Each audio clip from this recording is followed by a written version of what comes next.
Então, pessoal, o objetivo aqui agora é a gente poder falar um pouquinho sobre alguma dúvida específica que vocês tenham, né? A gente procurou aqui passar ao máximo nossa experiência e tal, mas às vezes sempre fica alguma dúvida, né? Sempre fica alguma questão. Acho que é só o pessoal levantar a mão, tá? Quem quiser fazer alguma pergunta, o pessoal vai levar o microfone. A gente está aqui à disposição para responder, tá? Tanto tributário, regulatório, enfim.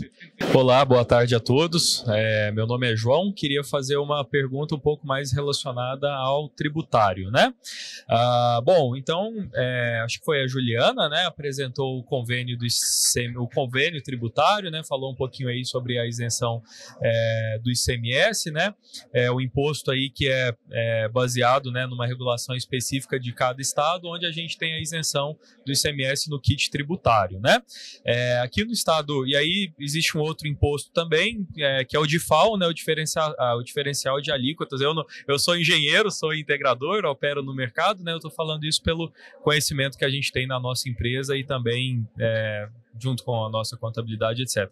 Então a gente tem o DIFAL, né, que é o imposto diferencial de alíquota, né, entre os estados. E aqui no estado de Goiás, por exemplo, existe uma regulação onde determina-se que mesmo com o ICMS zerado, né, pode haver a incidência do DIFAL de acordo com algumas diretrizes. Então, eu queria perguntar para a doutora Juliana se existe alguma visão ou entendimento, né, a respeito do DIFAL, né, relacionado ao faturamento, né, o imposto sobre o kit fotovoltaico, e se isso poderia, de alguma forma, impactar, né, na operação do distribuidor junto ao integrador ou do integrador junto ao cliente final, né? Existe, né, se você tem alguma visão sobre esse item, tá bom? Obrigado. O DIFAL, hoje ele é destinado 100% para o estado de destino. Então tem que ver que componente que é esse, olhar esse NCM, tá? Qualquer coisa você pode estar depois passando essa demanda para mim. Eu te faço uma consultoria e a gente tem que analisar mais especificamente. Então, é uma usina, é mercado de integração, então você está vendendo, está saindo daqui, está indo para outro estado, porque o certo se você está vendendo aqui e destinando para outro estado, vai pagar o DIFAL 100% para o outro estado.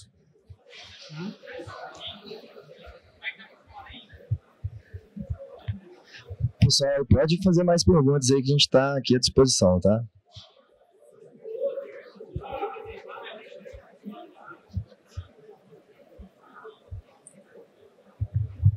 Boa tarde. Eu queria fazer uma pergunta para a doutora Tawane.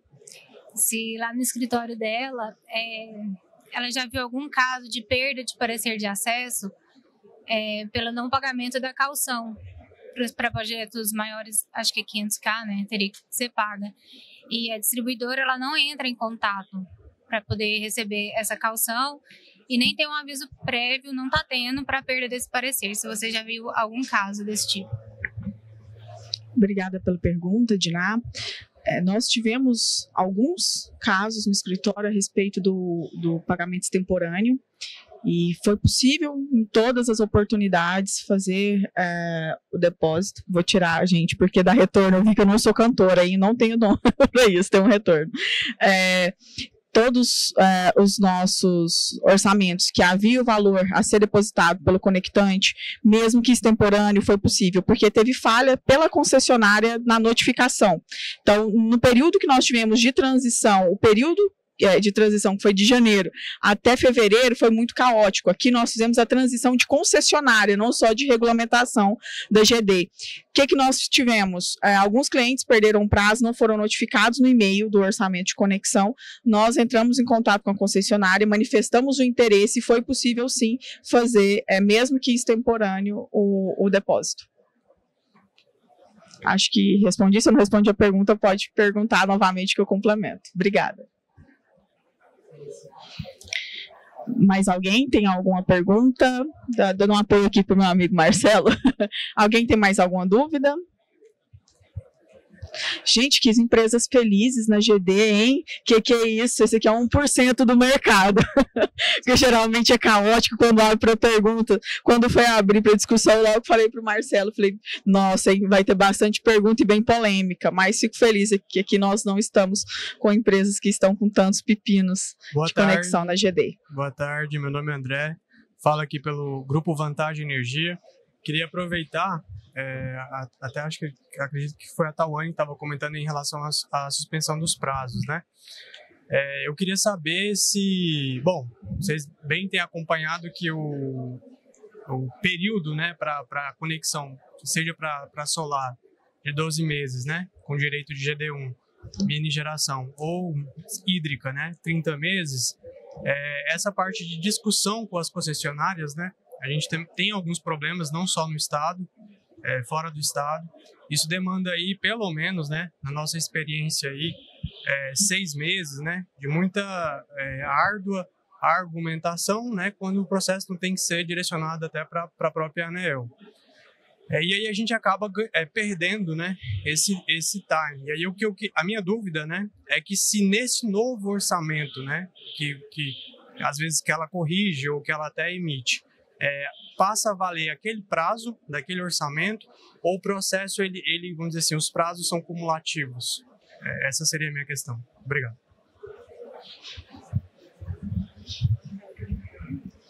Eu estava sem conexão no meu fone, agora que eu consegui escutar só a parte final. Você consegue falar para mim? Não, eu acho que eu compreendi bem. A pergunta dele também foi o seguinte, isso aí obrigado, né, primeiro pela sua pergunta.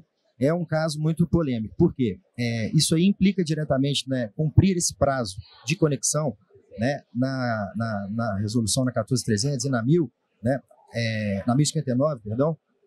Se você não cumpre com esse prazo, você cai na regra, né, você perde o benefício do sistema tarifário mais benéfico. Tá? Então, isso é um trauma muito grande. O que já ficou definido aí? O prazo que vai valer vai ser sempre, né, o prazo da resolução ou o prazo do orçamento, o maior deles. Então, às vezes acontece a lei, né, colocar para você 12 meses como prazo para conexão, mas você tem ali um orçamento que, por razões ali, às vezes de um mob estruturante ou alguma outra coisa, vai colocar ali para você 20 meses, por exemplo. Então, obviamente, o prazo que você vai considerar vai ser o de 20 meses, tá? E aí, como a Tawane falou, caso você venha questionar o custo da conexão e consiga reverter, né, diminuir essa condição comercial, esse novo prazo, e que vai constar nesse novo orçamento, é o que você vai observar, tá? Até para garantir o sistema tarifário mais benéfico.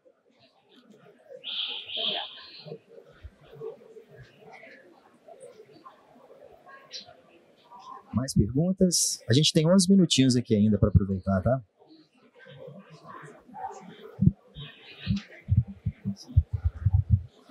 Bom, doutor, só uma complementação dessa resposta do senhor. Se porventura a alteração da obra e dos prazos vier de uma solicitação do próprio cliente e que a concessionária acate, e que não necessariamente seja o menor custo global, você não tem o reinício da contagem do prazo.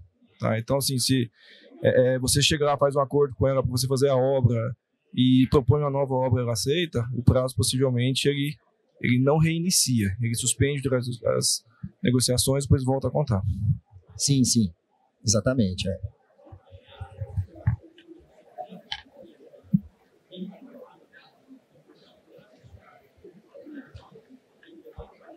Se a gente não tiver perguntas, pessoal, eu vou até usar um pouquinho aqui do tempo para a gente poder falar um pouquinho da GD em si, né? A gente tem discutido muito se a GD ainda é viável, tá? E eu gosto de dizer o seguinte, tá? Não existe outra forma de você gerar com tanto incentivo quanto a GD, tá? Por que eu estou falando isso? Tanto na questão regulatória quanto tributária, tá? A gente teve aí, a GD nasceu para o consumidor ali colocar em cima do telhado, etc. E com a evolução do regulamento se tornou um grande negócio, né? Surgiram os grandes projetos, consórcios, pluralizou os destinatários da energia, né? A coisa explodiu. E aí a gente teve uma evolução do próprio regulamento. A gente teve aí a questão da geração da exploração, né, compartilhada, antes não existia, foi o que possibilitou esses projetos maiores, tá? A gente teve também aí a questão da segurança jurídica. Por quê? desde o início, todo mundo questiona muito o incentivo, né, tarifário, né, o usuário ali da GD, ele não paga a TUG, né? A TUG tem um peso muito grande, né, na utilização no consumo de energia, tá? Dentro da TUG a gente tem ali fio A, fio B, a gente tem perdas técnicas, não técnicas, a gente tem muita coisa, encargos, tá? E assim, é um baita incentivo, tá? A gente não vê isso nessa proporção em qualquer outro formato de geração que a gente possa imaginar, tá? E assim, a segurança jurídica, por quê? Esses custos sempre foi um objeto de muita discussão, né? No sistema, no setor regulatório, tudo que alguém não paga, o outro paga. Assim funciona. Então, essa era a discussão, né? Esse incentivo ele era suportado por outros. E aí, sempre a gente teve ali a regulamentação da GD por uma resolução. Resolução não é uma lei, resolução muda muito fácil, né? Não traz segurança. E aí, com a 14.300, a gente passou a ter essa segurança, né? A gente passou a ter né, as questões muito mais bem definidas em relação aos custos. A gente tem aí agora a regra de transição, a gente sabe muito bem como é que vai ser. Ainda tem uma duvidazinha lá na frente, né, que vai ser aquele abate da tarifa total, né, vai ser calculado ainda, isso já está até um pouco atrasado, já era para ter sido feito, né, esse estudo, né, dos benefícios que a GD causa no sistema, para lá na frente diminuir, né, quando a tarifa estiver quase total ali em relação à utilização da rede, né. E o aspecto tributário também é outro incentivo, né, como a doutora Juliana falou. Por mais que a gente tenha a questão da isenção da GD, uma questão muito discutida também, porque não deveria haver uma isenção, né? Isso é uma atividade que não tem incidência de imposto, não tem circulação com conotação mercantil. Então, a energia é sua desde sempre. A distribuidora é uma bateria, a energia nunca vai ser dela. Então, você não deveria depender de uma isenção para não ser tributado. É chato? Limita um pouco o projeto? Limita, porque dependendo do estado ali, a potência da usina é um problema, a modalidade que você vai explorar a usina é um problema. Então, assim, a gente acaba tendo que se adequar para aproveitar o benefício. É um pouco limitador, mas também não deixa de ser um benefício, né? Aí, se vocês quiserem complementar, a GD continua sendo um bom negócio, né? Na minha visão, a GD ela era um excelente negócio, porque havia uma série de incentivos. Hoje é um ótimo negócio. Era um excelente, desceu um pontinho, mas ela ainda vem se tornando a melhor forma, inclusive, de investimento. Uma grande briga do mercado de investimento era sobre a atratividade. Quando fala da atratividade, fala da TIR, do ROI, do payback de um projeto de energia, o pessoal do mercado de investimento fica duvidoso. Olha, não sei se entrega isso mesmo, mas nós que somos do setor, nós sabemos que efetivamente entrega. Então, diminuiu um pouco a atratividade, diminuiu um pouco as taxas que nós falamos, que é o que chama a atenção do investidor, porém continua sendo extremamente viável e por isso sempre é incentivada. Boa pergunta. Uma pergunta, porque toda vez que a gente vem aos fóruns, sempre explanam um pouco, passam pelo assunto armazenamento de energia e redes inteligentes. E aí eu queria saber se existe algum entrave regulatório, se existe alguma coisa na regulação falando a respeito, porque a gente sempre fala que vai acontecer, que nós estamos observando algum case de sucesso, mas como é hoje na parte regulatória, para a gente poder falar sobre essa mudança, isso vai acontecer mesmo? Então, a questão da bateria, né? Quem resolver isso aí vai dominar o mundo, né? O Elon Musk está vivendo para isso aí ultimamente, né? Mas assim, tem um caso muito legal que é Fernando de Noronha. Fernando de Noronha é uma ilha, né? E ela está fisicamente desligada do continente. Então a energia dela não vem do continente. A energia dela é lá na ilha e lá tem que se estudar muito, porque a rede é precária, é menor, então lá precisa de armazenamento. Então lá existe muito P&D, né? Da concessionária, acho que salvo engano é a CELP. E assim, é algo que lá já está bem mais avançado. Mas é uma realidade que está bem próxima, por quê? Até no próprio regulamento, né? Agora existe a possibilidade de você ter a questão do armazenamento para você poder, né, monitorar qual o momento melhor de você injetar essa energia na rede, né, nas solares, né, principalmente. É uma forma de você trazer ali mais acertabilidade para essa fonte intermitente. Mas assim, a questão da tecnologia da bateria, né, ou alguma outra fonte de armazenamento, ela ainda está em evolução, com certeza. A gente ainda não tem ali uma capacidade muito grande de armazenamento. Vejo como a modernização do setor. A modernização do setor, ela está às portas. Isso vai acontecer, e vamos falar que um médio prazo, porque nós precisamos evoluir, está batendo na porta o mercado livre de energia, e o mercado livre de energia precisa de controle. Controle fala-se de redes modernas, e toda essa digitalização do setor, ela vai acontecer. O que muito se discute é o time disso, porque nós estamos no Brasil, e o Brasil tem uma série de burocracias que são diferentes dos outros países. Então, isso vai acontecer. Na minha previsão, aí também eu acompanho bastante a questão dos estudos da EPE, e também tem um médio prazo para isso. Então, nós estamos falando aí de um plano 2030 do setor elétrico, uma modernização, uma digitalização, e tornar o setor mais dinâmico ao ponto de você poder comprar 30 minutos de energia, assim como são nos países lá fora. E acredito que o armazenamento, ele é uma necessidade. Nós estamos falando aqui do Centro-Oeste. Nós estamos falando de um lugar que é o polo do agro, e o agro precisa de independência. Isso vai acontecer não por necessidade do setor de modernizar, mas sim pela sobrevivência do agronegócio, que toca aqui a grande parte do Centro-Oeste. E para isso, essa evolução vem devagar. Um passo anterior, eu acredito que foi debatido agora, alguns painéis atrás, foi sobre o formato híbrido de geração, a complementação das fontes. Então, isso tudo é um degrau. A gente não tem como saltar agora do ANGD para uma modernização completa do setor, para as redes inteligentes, para que a gente consiga ter os carros elétricos. A gente tem que passar o passo a passo. E o próximo passo, que já é uma realidade, é a integração das fontes. Somar as fontes, principalmente, eu vejo o biogás como muito promissor, porque o biogás, ele não tem a intermitência, né? Você tem uma geração contínua, você tem um backup. Eu vejo o biogás somando com a fotovoltaica de uma forma muito harmônica. Nos números fica lindo, e também traz a independência do produtor, olhando para o agronegócio, que por muitas vezes ele precisa de independência. Ele precisa que caiu a rede, ele tenha a autonomia de poder continuar usufruindo do seu pivô, continuar funcionando, a sua fazenda continuar funcionando. Então, além da questão regulatória, tem um contexto social, econômico que nós estamos inseridos. E o nosso contexto hoje eu vejo como, primeiro, a soma das fontes como geração, para o próximo passo poder falar assim no armazenamento e numa tecnologia cara. Até porque, olhando para o estado de Goiás hoje, se fôssemos falar em bateria, nós teríamos uma média de 70% de tributação destinado para geração. CPFL tem estudos atualmente do pós-doc falando a respeito do comportamento da sociedade quando todos nós formos desligados e tivermos redes inteligentes, microgrids, cada um dentro da independência da sua casa e das suas dependências, como seria o comportamento da sociedade. Então, não estamos prontos ainda, também como sociedade, também como tecnologia, embora eu não acho que o regulatório vai ser o grande entrave, porque o fato, ele antecede a norma vem depois. Então, isso vai efetivamente acontecer para depois ser regulado e depois vir as premissas. Assim como aconteceu com a GD. Nós vimos com a regulação de 2012, depois a alteração em 2015, alteração em 2017, até podermos falar num formato de lei, que ainda eu chamo de semi-lei, que é uma lei só de um lapso temporal, né? Não temos aí todas as regras do jogo à mesa, todas as regras do jogo postas.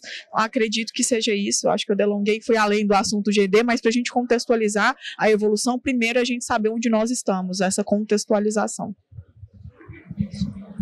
Só um complemento aqui. Esse dia vai chegar, tá? Vai chegar um dia que você vai ter uma bateria na sua casa e você não vai precisar nem da distribuidora mais.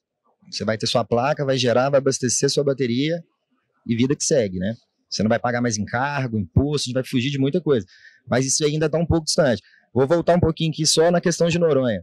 Tem uns estudos lá da distribuição que seria uns containers, né? O pessoal ia levar para o continente, carregar e depois levar para lá. Mas para atender a ilha, precisava de um espaço 4 vezes maior do que a ilha de container. Então, assim, essa tecnologia que ainda tem que evoluir, tamanho, custo, né? E aí também a questão da educação da sociedade, enfim, a gente se preparar para isso. Mas o mais importante é que esse caminho está sendo trilhado, né? Está sendo buscado. Eu acho que aí é o principal ponto, né? Acho que deu também aqui, faltam 30 segundos. Se alguém tiver também depois alguma pergunta, né, quiser entrar em contato com a gente, nossos contatos estão aí, tá? Muito obrigado a todos de novo. Obrigada, pessoal. Obrigada, pessoal. Uma honra para nós conversar com o setor. Estamos à disposição. Abraço.